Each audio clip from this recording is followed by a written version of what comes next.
আসসালামু আলাইকুম। আশা করি সবাই অনেক ভালো আছো। আমি আজকের ভিডিওতে নিয়ে আসছি যে মুস্তাসনা।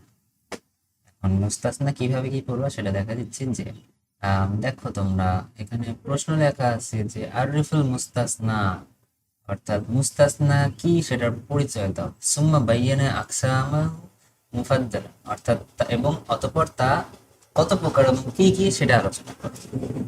আচ্ছা, এখানে আরবিতে লেখা আছে, আমি আগে তোমাদেরকে বাংলায় পড়াই দিই যে বাংলা কিভাবে আসছে।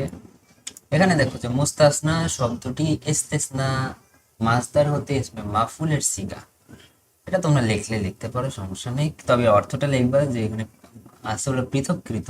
তবে মেইন অর্থ যেটা সেটা আরবিতে লেখা আছে যে আল মাফজুল আল মুখরাজু। তাহলে এই বাংলা কি, মাফজুল হলো পৃথককৃত, আর পরের যেটা ছিল সেটা হলো বহিষ্কৃত।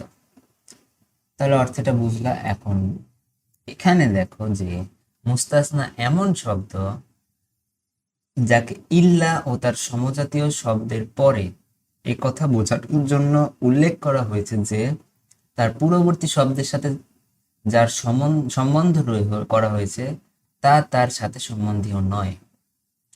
মানে বুঝো যে ইল্লা মানে কি। ইল্লা মানে হচ্ছে যে ব্যতীত। ব্যতীত মানে কি, ছাড়া।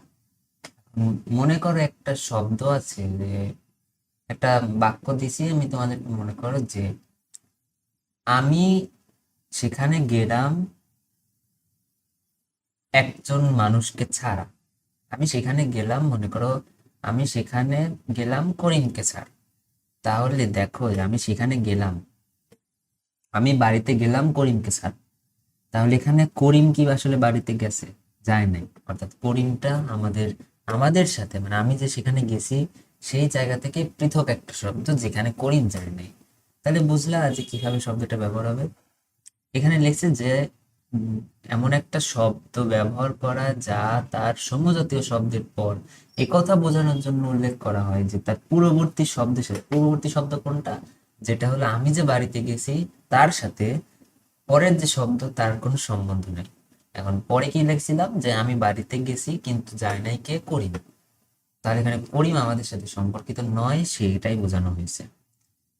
আবার আর একটা হুকুম ইসে দেখো যে সংজ্ঞায় আছে যে মুস্তাসনা এমন ইসিম যা হরফে ইস্তেসনা এর উপর পতিত, ইস্তেসনা এর পর পতিত হয় এবং তার পূর্ববর্তী হুকুম থেকে বহির্ভূত হয়। কি বুঝাইছে যে হরফে ইস্তেসনাটা কি।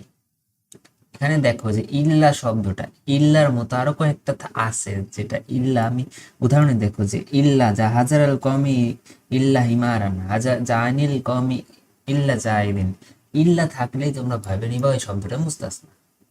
এবং এই ইল্লা বাদে ইল্লার মতো আরো কয়েকটা শব্দ আছে যেটা এখানে নাই, সেগুলোকে বলা হচ্ছে যে হরফে ইস্তেসনা।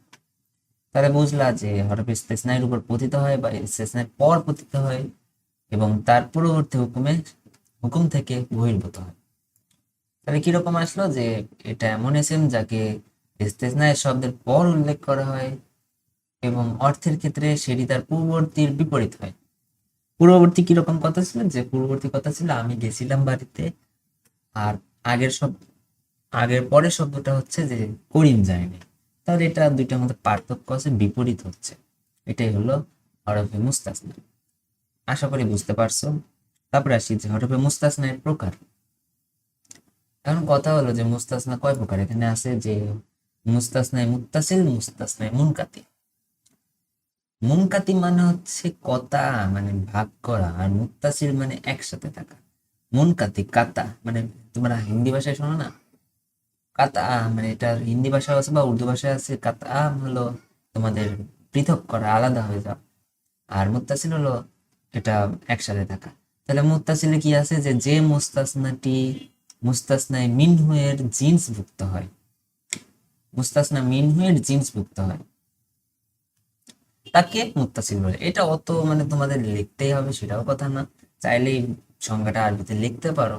আর যে চাও যে এখানে শুধু নামটা লিখবা এবং উদাহরণটা লিখবা, এটাই অনেক। মুস্তাসনায় মুনকাতি, আর মুস্তাসনা মুনকাতি হলো যে এটা ছিল জিন্সভুক্ত হয়, এটা হলো জিন্সভুক্ত নয়। একই রকম প্রশ্ন, খালি এখানে উদাহরণ হিসেবে আলাদা আছে যে এটা হলো জানিল কম ইল্লা জায়দ, এটা হলো হাজার আল কম ইল্লা হিমার। এবার আসি আরবিতে কি আছে। আরবিতে দেখো যে এইখানে আমাদের আরবির অর্থ দেওয়া আছে যে মানা লুগাত, এভাবে দেখবে। প্রথমে দেখো এই উপস্থাপনা দরকার নাই, তারিফুল মুস্তাসনা, অর্থাৎ মুস্তাসনার পরিচয়, মানা লুগাত। এখন আবিধানিক অর্থ মানাহু দিয়ে তারপরে আল মাফসুলুন ওয়াল মুখরাজ, এটা লিখবা। তারপরে আসো যে তারিফ ইস্তিলাহা। এবং এখানে একটা তোমরা যেখানে একটা বা দুইটা সংজ্ঞা দিতে পারো। আমি সাজেস্ট করবো প্রথমটা এবং দ্বিতীয়টা, বা প্রথম শেষটা, দুইটা যে কোনো একটা দাও, তোমার সমস্যা নেই। এখানে লিখছে যে হুয়া লাফজু ইউযাক্কিরু বা'দা ইল্লা ওয়া আখওয়াতিহা ইউলামা আন্নাহু লা ইউনসিব ইলাইহি মা নুসিবা ইলা মা ক্বাবলাহা। এই সংজ্ঞাটার অর্থ আমি বাংলা বুঝাই দিলাম, এটা তোমরা মুখস্থ করে নিবা। একটা একটা লিখলেও হবে, দুইটা লিখলেও হবে, সমস্যা নেই।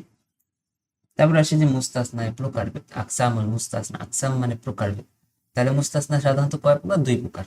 তাহলে কিরকম ভাবে লিখবে যে আল মুস্তাসনা হুয়া আকসামে, এরকম ভাবে লেখার দরকার নেই। আল মুস্তাসনা হুয়া লিখবা, তারপরে আকসামে। এখন দুইয়ের আরবি কি?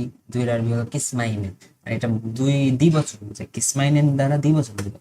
তাহলে কি লিখবা যে আল মুস্তাসনা হুয়া কিসমাইন পাহুমা, এবং তা হলো মুস্তাসনায় মুত্তাসিল, মুস্তাসনায় মুনকাতি। এখানে আছে যে জিন্স ভুক্ত, এখানে ওয়া মা কানা মিন জিনসিল মুস্তাসনা, ওয়া মা লাইসা, কানা মানে ভুক্ত হওয়া, লাইসা মানে ভুক্ত হয় না। এটা হলো দুইটা বিপরীত শব্দ, তাহলে একটা জিন্স ভুক্ত হয়, যেটা জিন্স ছাড়া হয়। এখানে আছে যে জানিল কম ইল্লা যায়, তার হাজারাল কম ইল্লা হিমার। এই প্রশ্নটা তোমরা যদি পরীক্ষায় আসে লিখে দিতে পারো, এটা ইম্পর্টেন্ট আছে। 13 সাল, 15 সাল, 17 সাল বিজ্ঞান বিভাগে আসছে, সাধারণ বিভাগে এটা ইম্পর্টেন্ট আছে।